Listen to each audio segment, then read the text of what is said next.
Sinto que a vida que Deus me deu-ma para traballar por Galicia, por eso nací nela, por eso me puxen en contacto co pobo galego, por eso conozco as súas tradicións, as súas lendas, as súas artes, porque a miña misión era esa, o estar en contacto con Galicia. E para min, falar de Galicia é falar da miña vida, porque Galicia encheu toda a miña vida.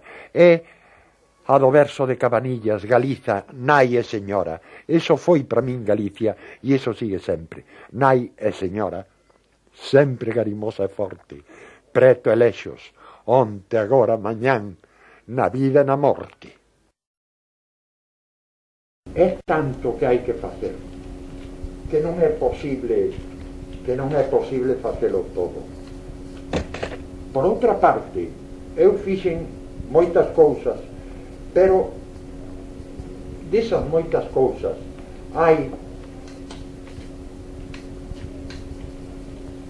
unhas que estarán incompletas, outras estarán equivocadas porque as fixen, en fin, con poucos elementos ou con poucos medios, e equivoqueime nelas e terán que ser rectificadas.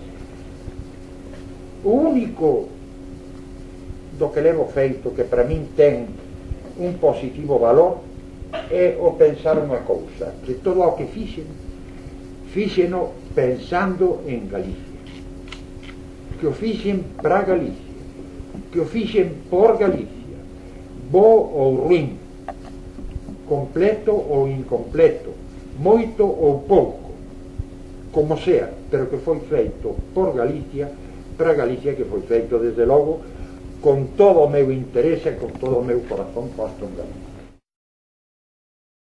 Eu séntome de diante dun paisaxe. Admiro o regato que pasa aos meus pés, os árbores, o cantar dos paxariños, os montes que quedan de arredor. Pero ao pouco tempo prescindo do paisaxe como tal e síntome eu parte do paisaxe. O mismo que está ali o regato, e está o paxaro, e está o árbore, e está o monte, estou eu son parte do paisaxe. E logo ven un terceiro estadio que dura moi pouco, pero que me produce unha impresión tremenda, que é o desexo de fundirme no paisaxe, de desaparecer eu, e de ser eu paisaxe. Así sinto eu a necesidade de me fundir na terra, en Galicia, porque para nós a terra é Galicia. Hoxe estudiase, pois que direi eu, as costumbres, as lendas, as ferramentas que emplean os homens, os cultivos que fan, a terra, a casa, todo iso estudiase. Pero en cambio esquécese que todo iso non é máis que a casa onde vive alguén, e ese alguén, que a xente do campo, é o que ten verdadeiro valor e o que ten verdadeiro interés. Se un quere estudiar Galicia, ten que estudiala no campo, pero sin olvidar que no campo vive a xente, e que esa xente debe de ser o motivo fundamental de todas as actividades en Galicia. E hoxe iso estáse perdendo porque, como ustedes saben, e estamos vendo todos os días, os únicos problemas que se plantean aquí son os problemas de tipo industrial. As industrias, que non nos quiten as industrias, queremos as industrias. E o campo que? Campo nada. Nadie se ocupa de campo. Hai os obreiros, pero non hai os campesinos. Comprenden usted? E este é o gran problema de Galicia, que o campo está abandonado. Ao ser abandonado o campo polos poderes, naturalmente os que viven do campo teñen que abandonalo, porque entonces xa o campo non lles dá para vivir, e teñen que irse á ciudad, convírtense en obreiros, e entonces é cando aumenta o traballo, o desemprego. Eu a veces faime gracia ao ir polas carreteiras e ir mirando para os lados.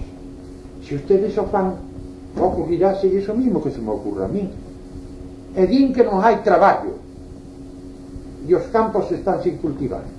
Por qué? Porque non hai que nos cultive. Pero entonces en que quedamos? Hai traballo ou non hai traballo? O que ocurre é que ese traballo, que é o fundamental en Galicia, non está protegido como debía de estar. Que o campo é o que está pagando todo e non recibe nada. parece que o meu destiño era ir despedindo a xente. A miña vida lémbrame unha cantiga popular que di: o carballo da Portela xa non ten folla ningunha, porque llas levou o vento seica todas, unha a unha. Fun vendo como arredor meu iba desaparecendo todo o que engalanou a miña vida. Foi primeiro meu pai, despois a miña avoa, despois o meu avó, o meu irmão, a miña nai.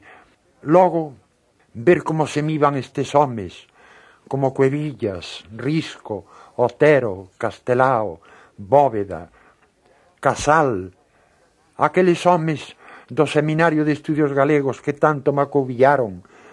Todo iso supón unha mágoa moi grande para min, pero tamén supón algo transcendental. Eu creo que na vida todo ten a súa compensación, e estas dores miñas foron unha lección maravillosa, porque aqueles homes, todos eles, por riba da súa ciencia, da súa bondade, ensináronme unha cousa: ensináronme a morrer.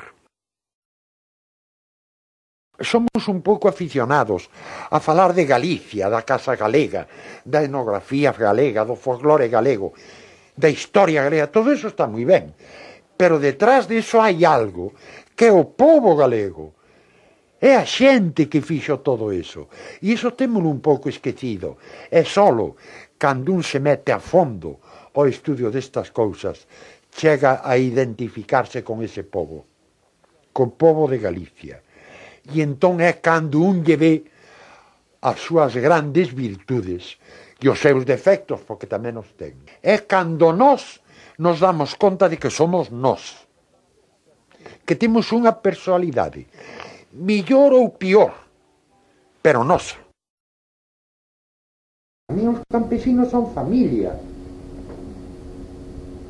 Estive e sigo estando sempre en contacto con eles. A mí en Lobeira, cando alguén ten algún problema, cando necesitan algo, veñen aí que hora se veñen a miña casa.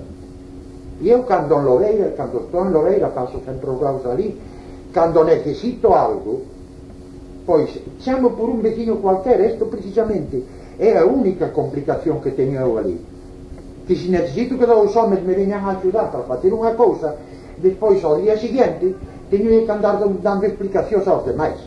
E usted chamou a fulano e a min porque non me chamou, pero usted non sabe que eu... E eu chego ali e dá a impresión de que é unha renta que me teñen que pagar aqueles homens, porque é que non se poden ustedes imaginar o que é. En canto chego eu, unhos querenme traer leite e outros traenme povo e outros traen... E eu non lles dou nada a cambio deso, pero todos se creen obligados a mí, e eu fago iso que podo, claro.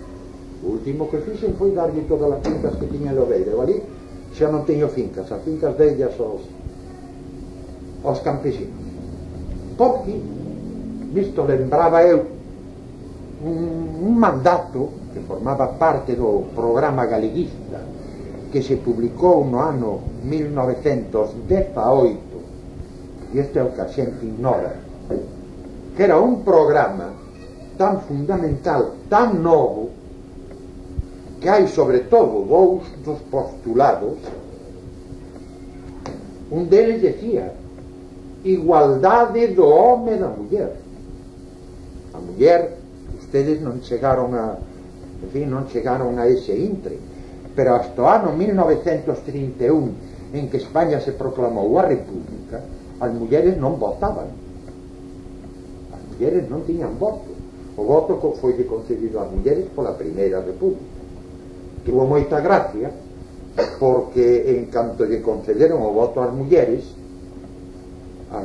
influídas polo cura, influídas por las órdenes religiosas, influídas votaban todos pola monarquía. É dicir, votaban contra aqueles que lles negaban o voto, e en cambio negaban o voto aos que lle concederon. Pero en fin, aparte disso, o Partido Galeguista propugnaba a igualdade de dereitos para o home e para a muller.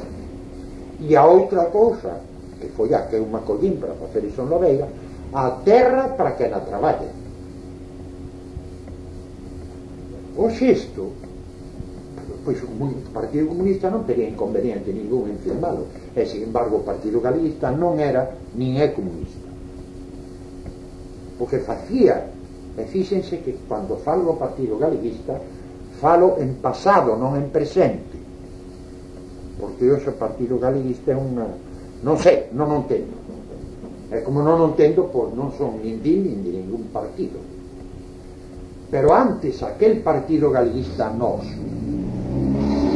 seguía un programa deste partido, nin deste, escollía o que estaba ben en cada partido, que se podía aplicar a Galicia para millorala, e iso era o que facía. A educación hoxe en Galicia, e cando falo de Galicia teñano presente sempre, falo do campo galego, é o único que ten valor, é o único que me interesa, porque as cidades tanto dá falar de Ourense como falar de Hong Kong, de Joanesburgo ou de Washington, é exactamente igual. Pero no campo é onde está Galicia, no campo, non na cidade. Eu cando falo do campo, ou cando falo de Galicia, falo por iso, do campo galego. É desastrosa, baixo todos os aspectos. E é desastrosa porque trasplantar a cidade ao campo, e é un inxerto que non pode prender. O campo galego necesita uns plans de enseñanza, ten nese aspecto unhas necesidades completamente distintas das da cidade. É ridículo o desconocimiento total que hai na cidade do que é o campo. A un rapaz da cidade non se lle ensina o que hai no campo, en cambio queres enseñar ao rapaz do campo o que hai na cidade. Unhas veces isto faise por unhos órganos de goberno. O goberno dá unhos planes de enseñanza e os encargados desta enseñanza son os que lle proporcionan aos rapaces do campo galego. Pero logo hai unhos métodos indirectos, a televisión e a radio, que están predicando sempre desde a ciudad e con vistas á ciudad. Así se dá esta ignorancia total que teñen os rapaces da ciudad do que é o campo. Ustedes collan estes rapaces que se crían e educan na ciudad, falen de ustedes de como se malla o centeo, ou como se elabora o liño, ou como se ara un campo, ou que é iso do xugo nos bois. Falen de ustedes de eso e verán ustedes que idea ten. Claro, así se explican que o que contan, eu non sei se é verdad ou non. Falaban de un gobernador de Lugo que chegou a Lugo e unha das primeiras cousas que preguntou foi que lle dixesen que época se sementaban as sardiñas. Non me extraña. Se a un rapaz aquí da ciudad lle preguntan, oi, tú sabes en que época se sementan as sardiñas? Pois non sei, porque non as vin sementar nunca, claro. É o desconocimiento absoluto. En cambio queremos que os campesinos, os fillos dos nosos campesinos, os rapaces do campo, antes de saber as cousas que eles están vendo todos os días, que é a terra, que son os cultivos, que é a economía do campo, queren que se enteiren dos artigos da Constitución, ou que se enteiren dunha serie de cousas, os problemas laborales das cidades, ou dos problemas dos ferrocarriles, ou das líneas de aviación, cousa que eles estén completamente sin cuidado, os máis non utilizarán nunca, e en cambio a base disso salen do campo cunha falta de formación total e absoluta que se traduce nunha cousa lamentabilísima que está ocurrindo en Galicia como consecuencia da emigración. As calamidades da emigración non se poden enumerar porque son moitas, pero unha delas, ustedes habrán visto moitas veces, son estas construccións disparatadas que están facendo no campo. Un individuo vai a Alemania, a Francia, a Suiza, fai algúns cartos, regresa e quere a súa casiña no campo, cousa natural e lógica. Pero que fai para esa casiña? Hai imitar unha que viu en Suiza, ou unha que viu en Holanda, ou unha que viu en Alemania. E así salen estas casiñas que hai hoxe, que parecen, a min danme a impresión de cuartos de baño ao revés, forradas por fora de azulexos, ou de gresite, con tellas azules, esas cousas ridículas que nos veñen a meter no medio do campo. E que claro, a xente que ten un certo, en fin, unha certa sensibilidade, molestanlle porque é, en fin, a frase famosa de que sentan ao campo como un Cristo dúas pistolas.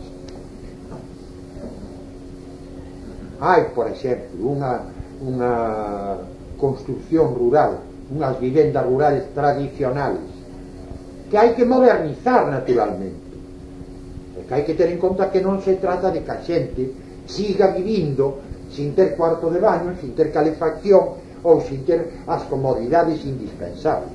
Naturalmente necesita todo eso, pero que hai que saber adaptar eso á casa que existe hoxe e que foi imposta pola xeografía, polo clima, pola costumbre, pola economía, por todo o que rodea o homem. E isto é o que hai que facer, enseñarlles como é a nosa casa do campo, para que aprendan como se pode mellorar, como se debe de mellorar, e que é o que desa casa se debe de conservar, cuáles elementos son fundamentales, porque están destinados a cubrir unha necesidade. Pois eu que tratei íntimamente a risco, ao cero, agora concretamente falando dos dous, tratei-nos íntimamente, non vi nunca semellante rivalidade ni semellante cousa. Había entre eles, o que había era unha liberdade de pensamento, como houbo sempre entre todos nós, porque a min non me preguntaron nunca ningún deles como pensaba políticamente, porque lles tiña sin cuidado. Houbo sempre unha irmandade que non se desfixo nunca. Risco, Cuevillas de Otero, a min lembrábame aquel lema da República Francesa: unha é indivisible, e os tres formaban unha unidade, unha plena unidade, non había diferencias entre eles. Podía haber opinións, xo aparte. Eran unhos homes que tiñan o espírito dunha institución pouco conocida en España, pero que tuvo unha trascendencia enorme, que foi o Centro de Estudios Históricos de Madrid. Naturalmente que desapareceu ao estallar a guerra.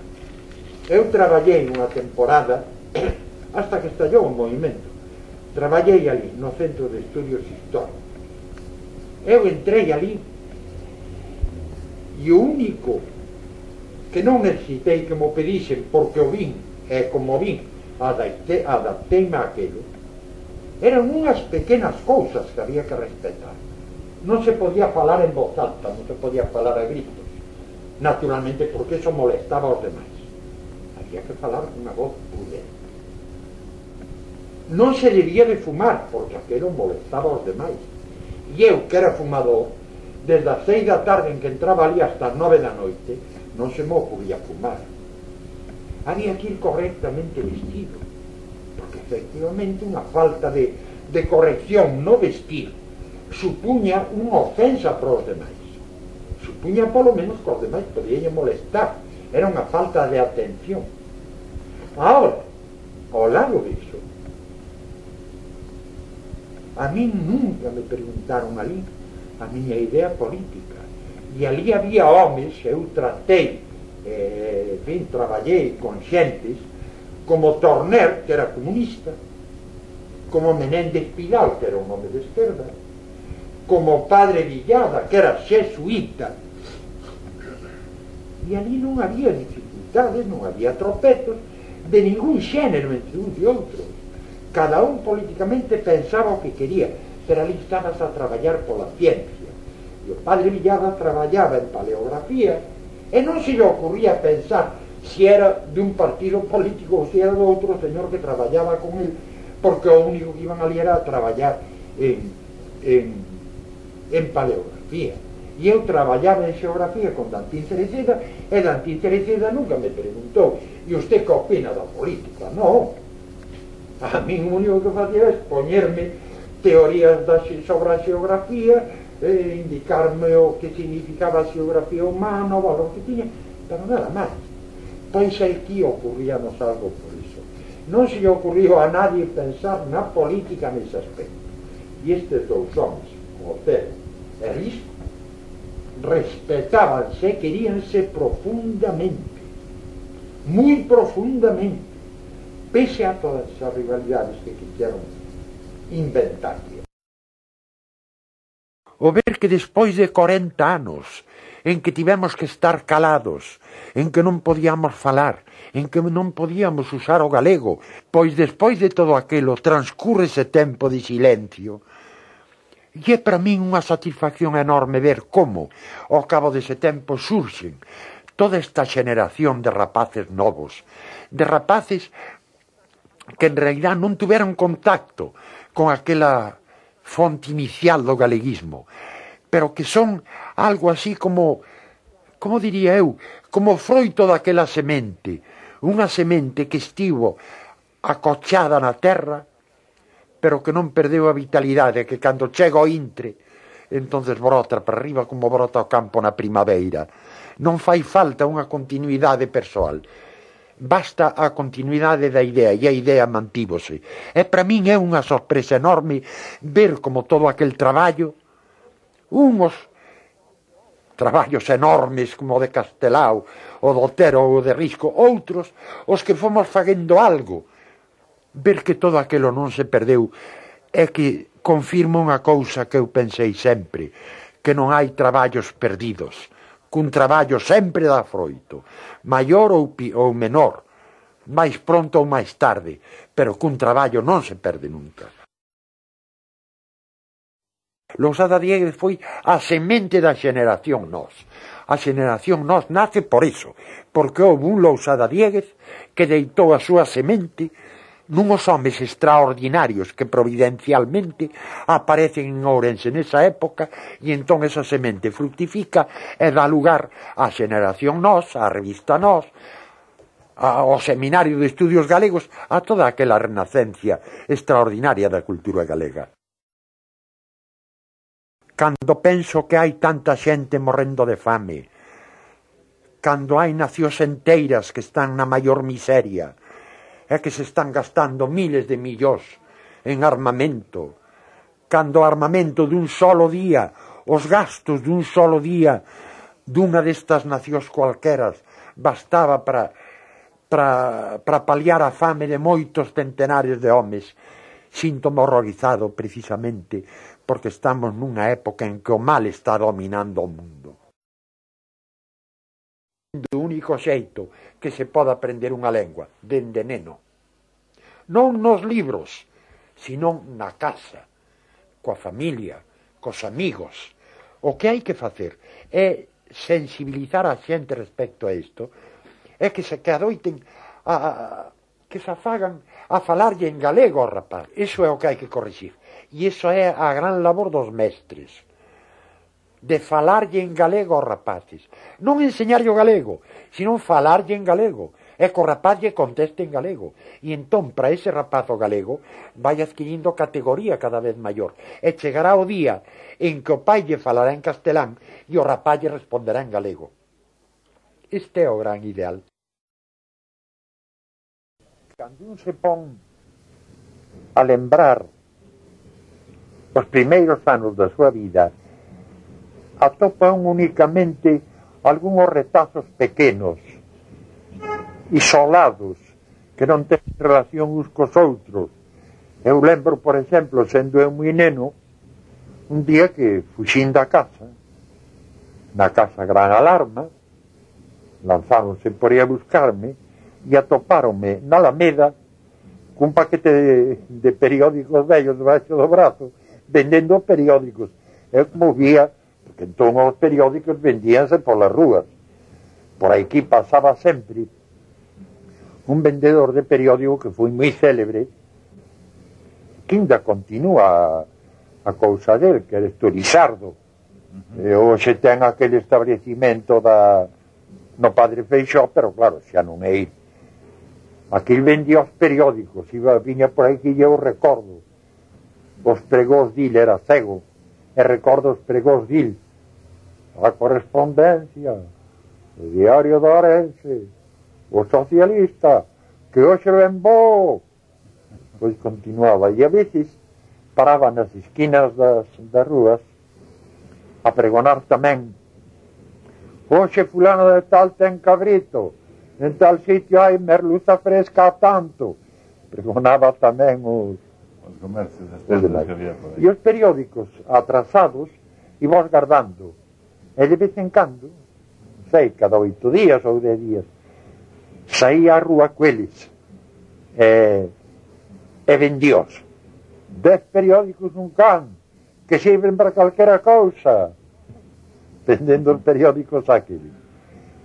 Logo lembro tamén, claro, hai que ter en conta que en Ourense non existían autos, únicamente de vez en cuando pasaba algún coche de cabalos, e nós, rapaces, corríamos detrás del para montarnos no portaequipaxe.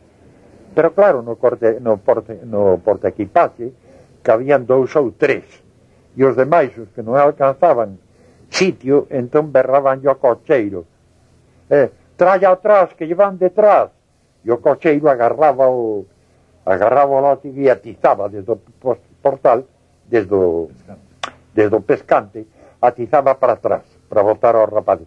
A veces escapábase o látigo e arreaba aos viaxeiros que iban dentro, pero en fin, era a gran diversión nosa. Era un Ourense pequeniño, porque era un Ourense, mire usted, podemos situar Ourense naquela época, darlle os límites seguintes: por un lado o xardín do Pocío; por outro lado a carreteira do Progreso coa Alameda; do outro lado do Barbaña había unhas cuantas casiñas desperdigadas con hortas, pero nada máis. Pola banda esta de aquí remataba, que se chamaba entón a carreteira de Tribes, e a rúa esta que hoxe a Rúa do Paseo, sigue sendo a Rúa do Paseo hasta o Parque de San Lázaro, era un sitio tan extraurbano que por aí aprendín a andar en bicicleta pola rúa esa. E polo norte, pola banda esta de Montalegre, chegaba pouco máis menos hasta a plaza de San Cosme. Ese era o Ourense de entón. Os rapaces, a veces, os domingos, queríamos ir ao monte. E para ir ao monte, pois, aos 500 metros, estábamos xa en pleno monte. E aquí, a rúa esta, a Rúa da Paz, era a rúa principal do Ourense. Aquí facías o paseo, entón ainda había paseo. Oxe, claro, oxe é imposible nen nesta rúa ni en ninguna. Oxe o paseo que non fan son os automóviles. Entón a xente paseaba a determinadas horas, desde as 6:30 ou por aí, facías o paseo. A xente viña a pasear ao longo da rúa. Era unha rúa importante. Estaba a redacción e a imprenta do Miño, o periódico. Estaba aí adiante a sastrería dun home moi célebre, que era o Varela. Estaba unha librería, a de Miranda, e estaba o teatro principal. Principal, en realidad, era o único. Non podía ser máis principal, porque era o único que había en Ourense. Máis tarde, ese teatro, cando empezou o cine a aparecer por aí, transformaron en cine e puxeronlle na porta un timbre. En media hora antes de comenzar a función, empezaba a tocar o timbre aquel. Oíase en casi todo Ourense, porque claro, Ourense era un sitio de silencio absoluto, non había motos, non había coches, pois oías en todo Ourense o timbre aquel anunciando o comenzo da sesión. Porque entón o cine, bueno, montáronse despois máis cines, un deles o Salón Apolo, que se chamou primeiro Variedades, que era de madeira, que estaba onde está hoxe a Casa de Conde, na esquina da Rúa do Paseo e a Rúa de Alba. Onde está o Banco Pastor. Ali ardeu, era de madeira e ardeu. Refixérono e fixeron o Salón Losada, o Salón Apolo. O Apolo, Salón Apolo. Pero primeiro chamábase Variedades, porque o cine entón era moi pintoresco. Era mudo, naturalmente, e en blanco e negro. Pero como o cine era mudo, non había nada que oír. E entón a xente falaba en voz alta. E había unha orquesta para entreteñer a xente, porque a cada parte, viñan as películas divididas en partes. Mentras rebobinaban a parte e colocaban a outra, había, pois, un espacio baleiro. E entón a orquesta tocaba. E tocaba cousas conocidas da xente. E sobre todo os rapaces, desde General, que costaba un can a entrada, 10 céntimos, coreábamos as músicas que tocaba a orquesta. E chamábase Variedades, porque ao terminar o cine, a sesión non acababa, senón que salía, pois, unhas veces era unha cantante, outras veces un malabarista. Claro, era na Plaza do Ferro, Alameda, e a rúa que está entre a Diputación e a Casa de Simeón. Ali tiñamos os grandes partidos de pelota.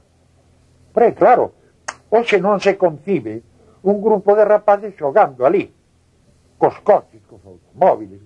Entón non, había media dúcia de señores que pasaban por ali, pero nada máis. Usábamos a cousa, tiña certa gracia, moi útil.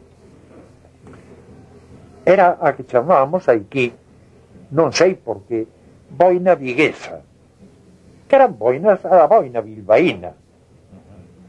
E tíamos unha habilidade extraordinaria, porque con esa boina facíamos unha pelota, e usábamosla de pelota.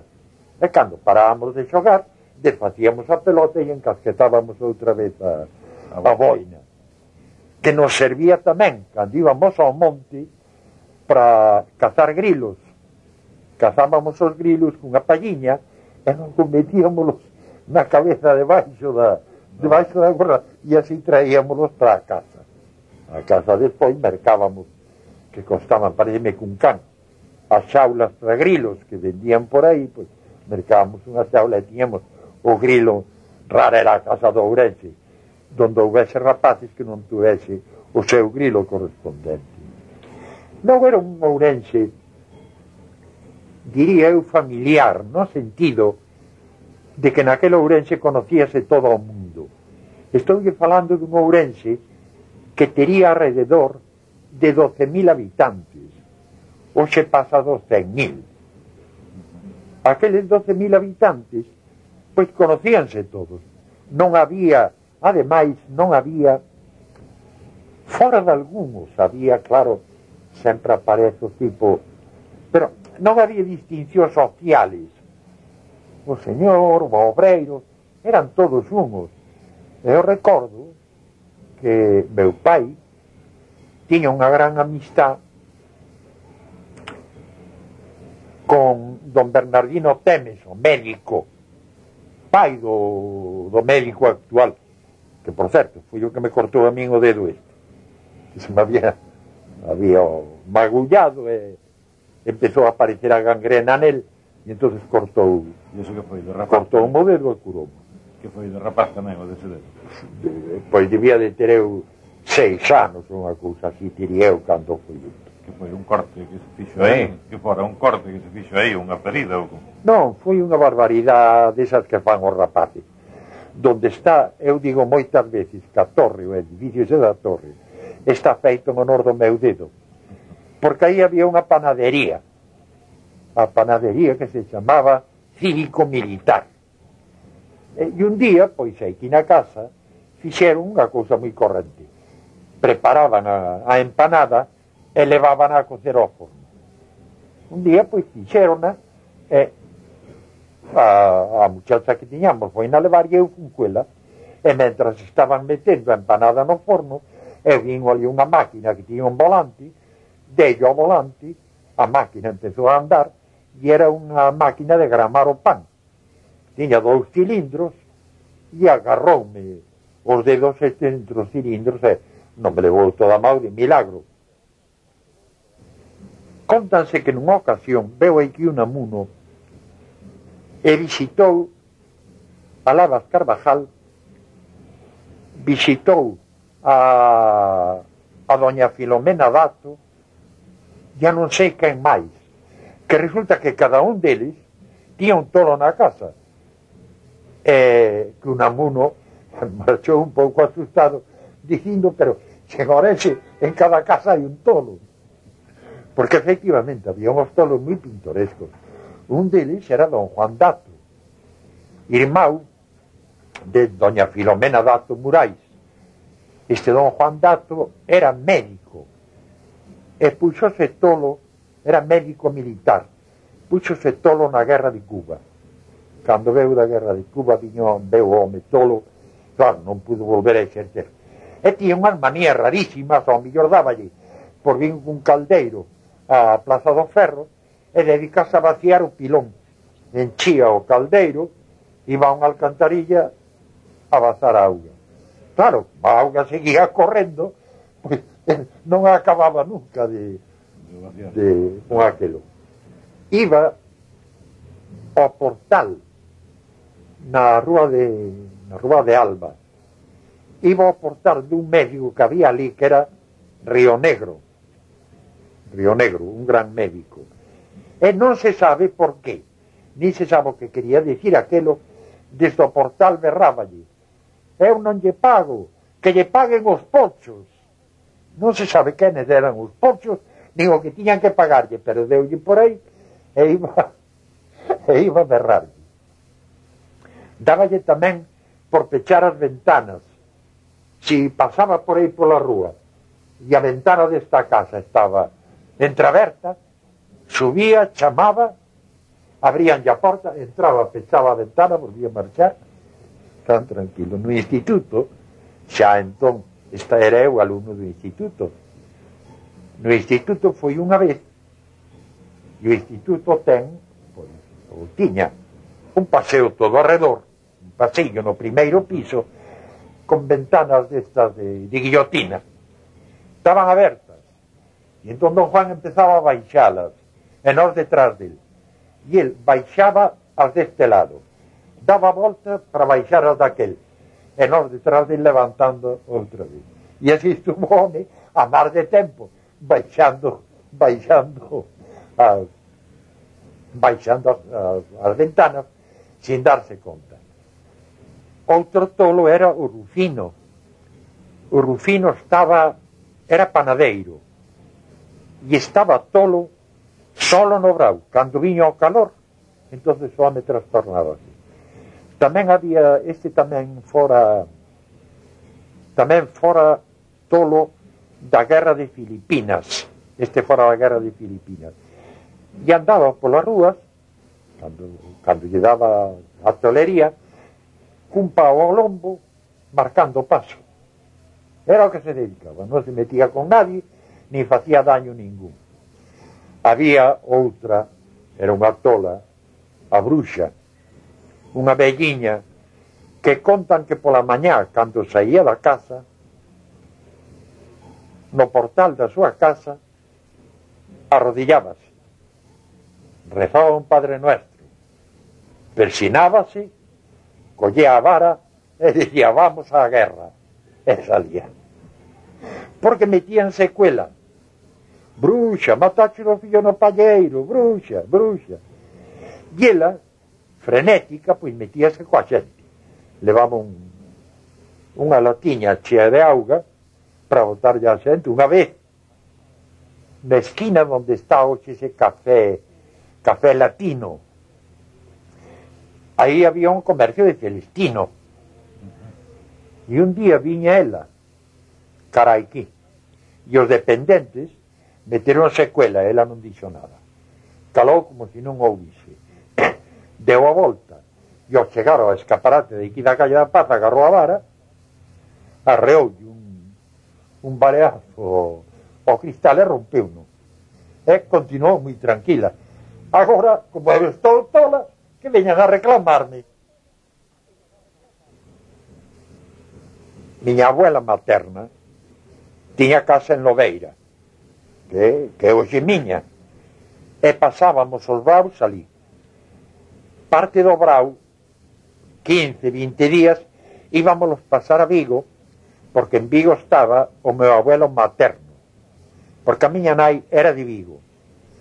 Sin embargo, a miña nai, aunque era de Vigo, sentíase máis a gusto aquí que en Vigo. Cando íbamos a Vigo, iba de visita, por decirlo así. Bueno, hai que ir ver a familia, hai que estar co ela e todo, e iba, pero ela donde se encontraba a gusto era aquí. Non só en Ourense, sino en Lobeira. A miña nai era moi popular en Lobeira, hasta o extremo que mire usted. Lobeira son varios, estas parroquias de Galicia que son varias entidades. Nunha delas, Facós, é onde temos a casa. E pasábamos ali o brau. Incluso, estando na universidade, meu irmão e eu, antes das vacacións de Navidad, decíamos a miña nai, vamos a ir tal día de vacacións. E miña nai marchaba a Lobeira, e as vacacións pasábamos en Lobeira, non en Ourense. Pois mentras como miña nai estuvese en Facós, no brau, ou en Navidades, en cualquier época, non morreu un solo home, unha sola persona, que non tivese a miña nai á cabeceira. Cando en algunha casa se atopaba mal alguén, ai, que fulano está moi mal, e le avisará a señorita era a miña nai, e le avisará a señorita. Viña onde a miña nai, mire, doña Joaquina, que está fulanín moi grave. Alá marchaba a miña nai, e estaba ali coela hasta que morría. Logo era moi amiga dos rapaces, gustabanlle moito os rapaces, chamabanlle os rapaces, vamos á festa da señorita. Onde va, rapaz? Vou á festa da señorita. A festa da señorita era, hai ali unha pequena capela que os levaba ali, enseñaballes cantigas, rezaban o rosario, daballes caramelos ou figos ou por aí, e os rapaces entusiasmados coa miña abuela. As mozas iban polas tardes a casa e ali no corredor. Miña nai enseñaba a bordar, algunhas enseñounas a ler, e da hora me falan algunha dai cando viñamos aquí, cando vivía a súa nai. Eu, o que bordo, mire, estas cousas bordeinas, porque me enseñou ela a bordalas. Era unha cousa moi expresiva que nin por ali. Era moi dada. E é que meu pai valía moito. Meu pai era un gran dibuixante, era un gran escritor, pero foi un home que casou, e en canto nacimos meu irmão e eu, abandonou-no todo para dedicarse única e exclusivamente a nós. Non volveu a intervenir en nada. E tiña unha conversación extraordinariamente agradable e conocía moi ben a xente, de manera que sabía levarlle as conversacións ali a cousas que a xente interesaban. Pero aí os homens pasaban o tempo con ele encantados. Eu en realidad non fui nunca á escola, porque o meu mestre foi sempre o meu pai.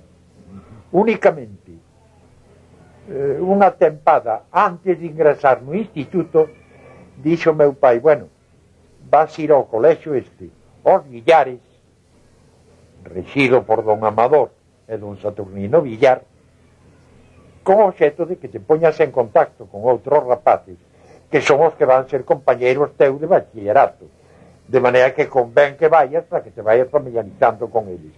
E para eso, o demais, a preparación toda, o mismo cada asignatura do bachillerato, Era meu pai o noso mestre. El preparábanos aquí.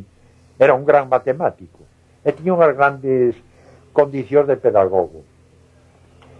E el nos preparaba as asignaturas aquí na casa polas tardes. Incluso no grau, para que non perdésemos o tempo, dábanos clases de dibuixo a meu irmão e a min.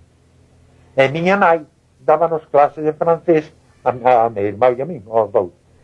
E xa sabíamos durante o día, tiñamos un tempo determinado pola mañá para unha cousa e outro determinado para outra.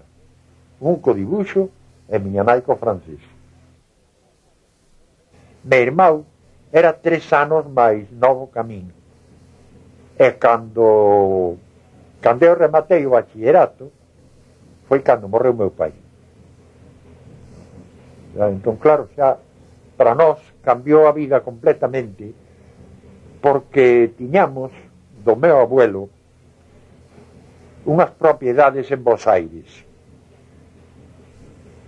Corría coelas un administrador, e en canto o administrador soupo que meu pai morrera, quixo aproveitarse e quedarse con aquilo. Planteou un pleito, e miña nai, recén morto meu pai prácticamente, tuvo que marcharse a Bos Aires. Ali tiña un irmão casado, pero ali tiña un irmão, claro, foi pronto ao irmão, e ali estuvo 3 anos defendendo o pleito hasta que o ganou. E eses 3 anos, claro, meu irmão e eu quedamos, o meu irmão co meu abuelo de Vigo, e eu coa miña abuela aquí. Antes de que regresase miña nai, morreu miña abuela. E entonces eu fume tamén para a casa do meu abuelo para Vigo. E estuvemos ali, meu irmão e eu, hasta que veu miña nai, en que retornamos xa para, definitivamente para Ourense. Meu irmão empezou a arquitectura. Meu irmão era un gran dibuixante.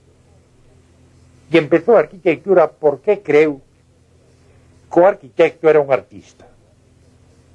Pero resulta que se bota a cara con aquelo e empeza a ter que estudiar álgebra, a ter que estudiar geometría, estas cosas que iría completamente sin cuidado, e entón decidiu deixala e empezou filosofía e letras. E para estar os dous xuntos, cando rematou o primeiro ano, deuse para Santiago. E eu tamén, fomos para Santiago, e xa seguimos ali estudiando os dous filosofía e letras hasta o derradeiro ano, que foi no ano 34, en que nos puxeron a proa unhos profesores da universidade. Puxéronnos a proa porque traballábamos no Seminario de Estudios Galegos e porque éramos galeguistas. E iso entonces ali non se podía, non se toleraba. E cando vimos o xeito que levaba a cousa, trasladamos o último curso, trasladamos a matrícula a Zaragoza, porque tiña o plan. Entonces había diversos planes según as universidades, e o que tiña máis parello co de Santiago era Zaragoza.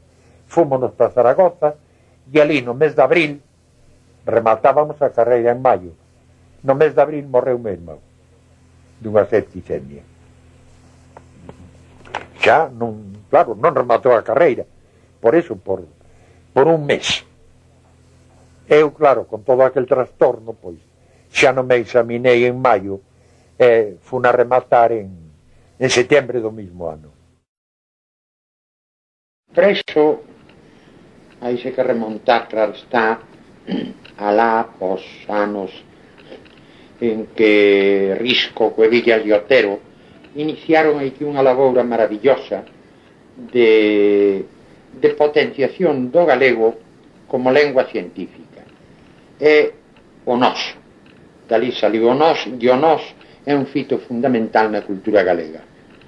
Na casa de Vicente Risco xuntábanse moitas xentes, uns de paso, iban un día, outros non volvían, outras veces eran xentes da fora que pasaban por Ourense e iban recalar ali para porse en contacto con estes homes.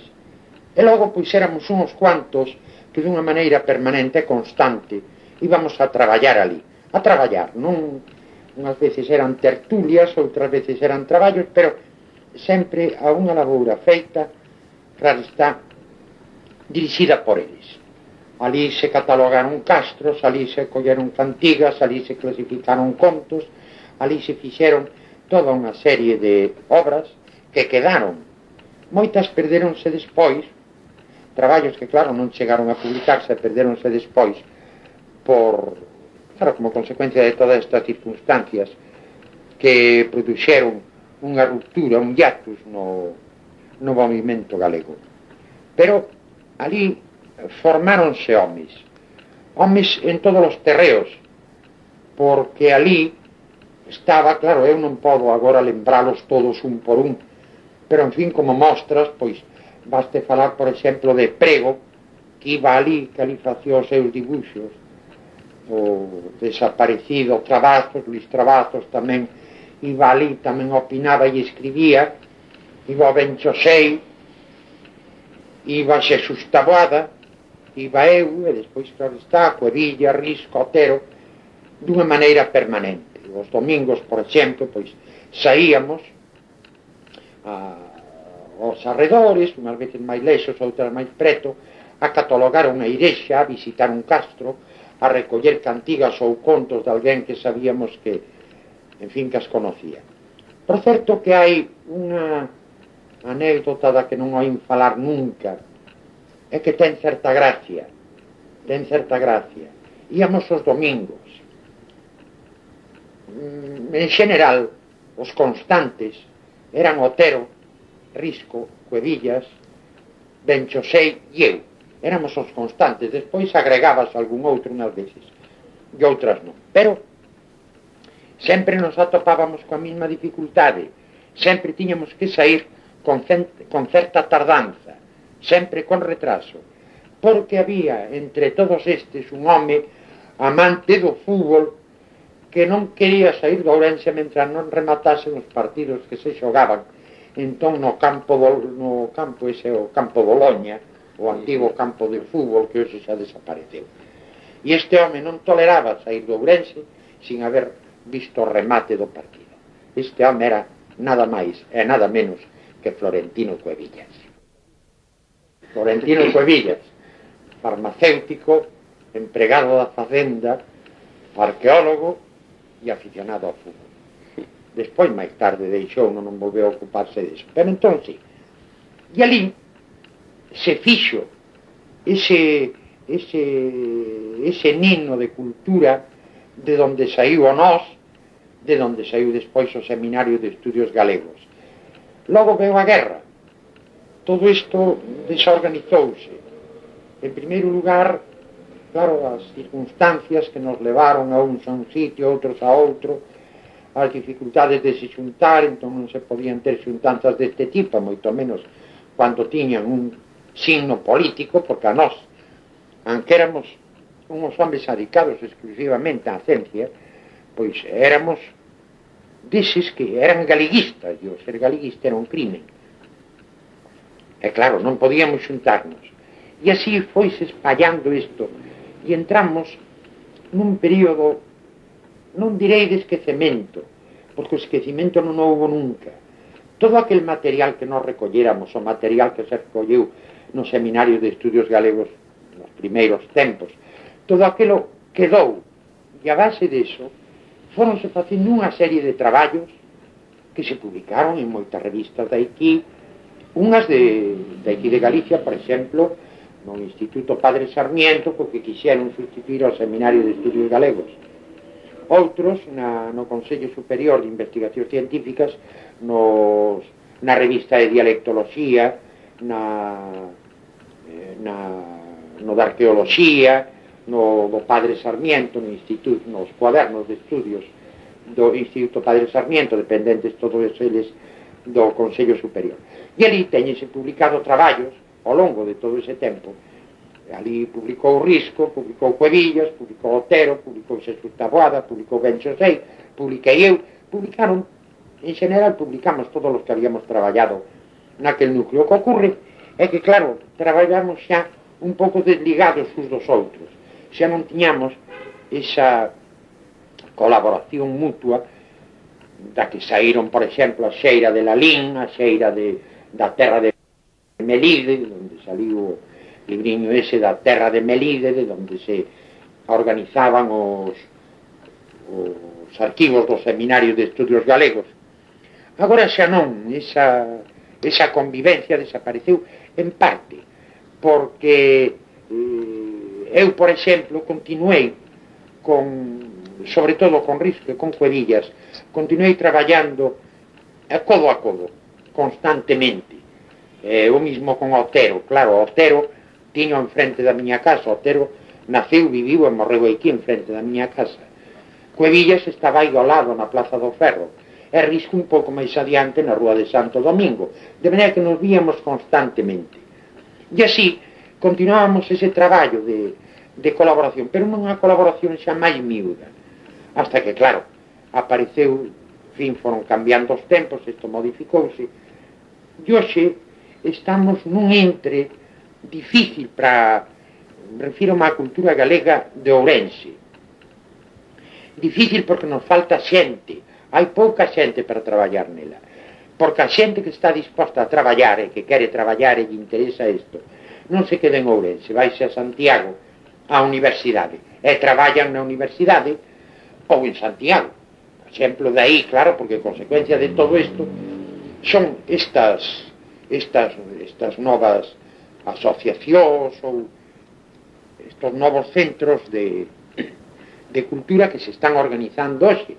Por exemplo, o Museo do Pobo Galego, en donde están colaborando unha enorme cantidad de xente, e a Sociedade Galega de Historia Natural, que está facendo cousas moi interesantes, precisamente acaban de publicar o segundo número dunha revista de Braña, e claro, estes rapaces sí, están traballando e farán cousas moi grandes e moi boas, están as facendo xa, aunque claro, tropezan de momento con falta de medios, pero a falta de medios non foi un obstáculo nunca.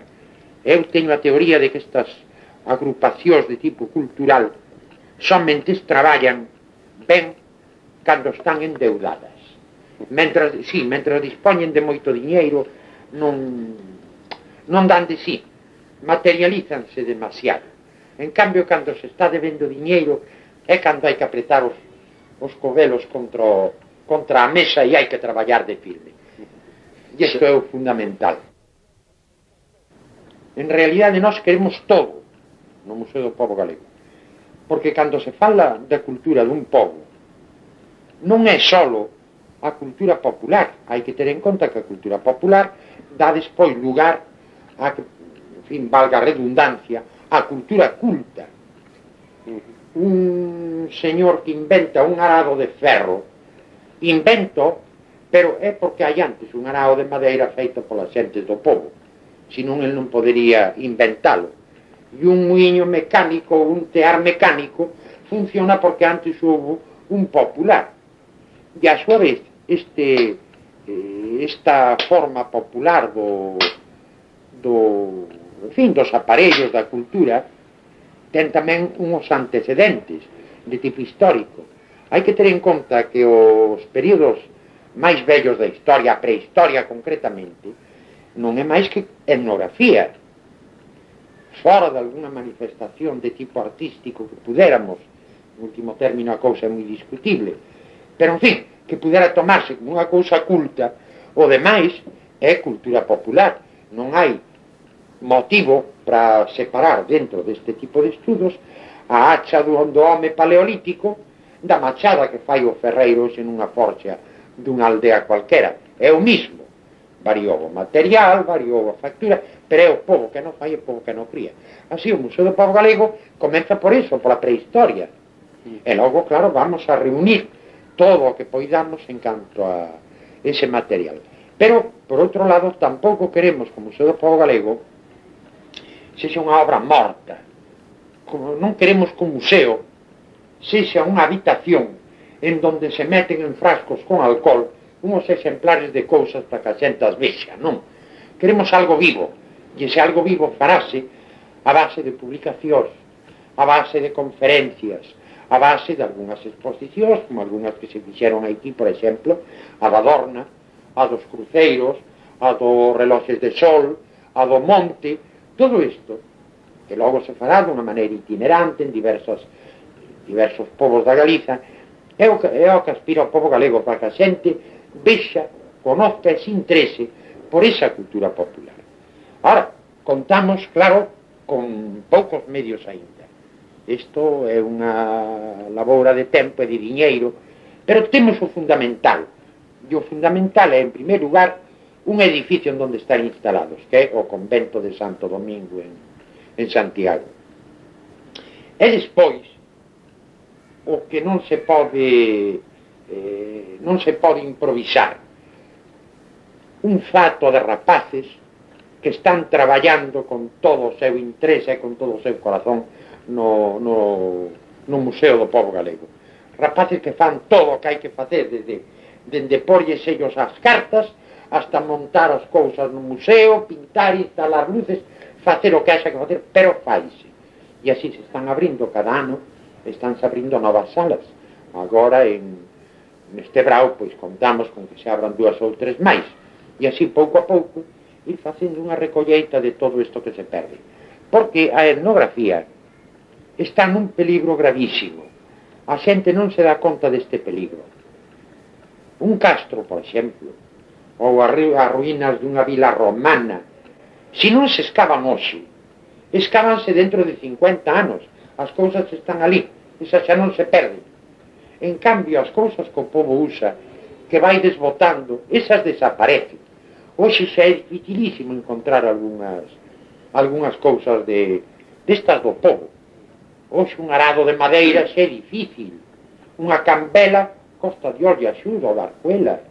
Agora andamos aquí atrás dunha, a ver se conseguimos, unha barca destas de Dornas do río Miño, que desapareceron prácticamente. E dese xeito, hai outras moitas cousas que se están perdendo definitivamente, que hai que recollelas ahora, porque é o intre ahora. En canto deixemos pasar uns anos, todo eso non queda xa nada del. E naturalmente esas cousas convennos conservalas. É a única maneira de entender un povo, ou entender a cultura dese povo. E a cultura é a cultura popular, que esa non se improvisa nin pode vir de fora, porque esa é obra do mismo povo. É tan obra do povo como é o idioma. Nós non podemos esperar para comunicarnos que nos veñan traer unha lengua da fora. Temos que usar a nosa, o galego. E a nosa cultura ten que estar basada nesa cultura popular, na cultura que fixo o povo. Poden vir da fora mestres da pintura ou da escultura ou da literatura. Do que non poden vir é mestres que sean capaces de facernos un arado de madeira ou de facernos unha grade ou de montarnos un muiño de rudicio. Hai que ter en conta que neste traballo hai 2 aspectos. Un é a recollida de material e logo o estudio dese material, e a recollida deste material é unha cousa perfectamente factible. Grupos de rapaces, por exemplo, que saísen a facer excursións e nos que levasen pois, unha máquina fotográfica ou algún que supese dibuixar e recollendo as cousas que lle chamasen a atención de casas, de aparellos de labranza, de cousas deste tipo, tomar notas, preguntarlle a xente. Eu teño encargado traballos destes moitas veces a alumnos meus e teñome feito cousas moi interesantes de recollida de materiales de determinados aspectos, por exemplo, en cuanto ao cultivo do millo ou do corte da leña, de cualquier cousa destas, nunha parroquia determinada, e traíanme cousas moi interesantes. Estes traballos que eu recollía, pois, están hoxe leveinos para o Museo do Pobo Galego. E isto sería perfectamente factible no día de hoxe. Porque xa digo, trátase de momento de recoller materiales. Despois, estes mismos rapaces que siguen un vieiro determinado nos seus estudios, pois eles mismos facer despois o estudio dese material recollido. Hai moito por facer. E sería moi interesante esa recollida, porque o que non se recolle agora son cousas que se perden. O día de mañá, pois, en fin, ainda habrá cousas, pero eu teño unha experiencia. No ano 32, mellor dito, hasta o ano 32, eu estive recollendo cantigas da lá da terra da comarca esa da Limia Baixa. Publiqueinas, son preto de 3.000. Xa non encontro ali unha sola persona que sepa esas cantigas. Perdéronse totalmente. E son, xa digo, recollidas hasta o ano 32. Desde de entón para cá non recollín ninguna. Pero esas, a xente dali xa non as conoce. É unha cousa que se está perdendo. É como que vir unha cousa polo río abaixo e non a colle no momento en que a ten a mau. Despois a auga leva e non se volve ver. E aquí ocorre o mismo. Isto váisenos. Hai que ter en conta que o norte de Portugal e Galicia son prácticamente o mismo. Si ben políticamente hai unha diferenciación, xeográficamente, históricamente, etnográficamente, é o mismo. Incluso o idioma hai que ter en conta que os cancioneiros galaico-portugueses están escritos, chamanlle en idioma galaico-portugués, porque naturalmente nin era portugués nin era galego. Era galego e era portugués ao mesmo tempo.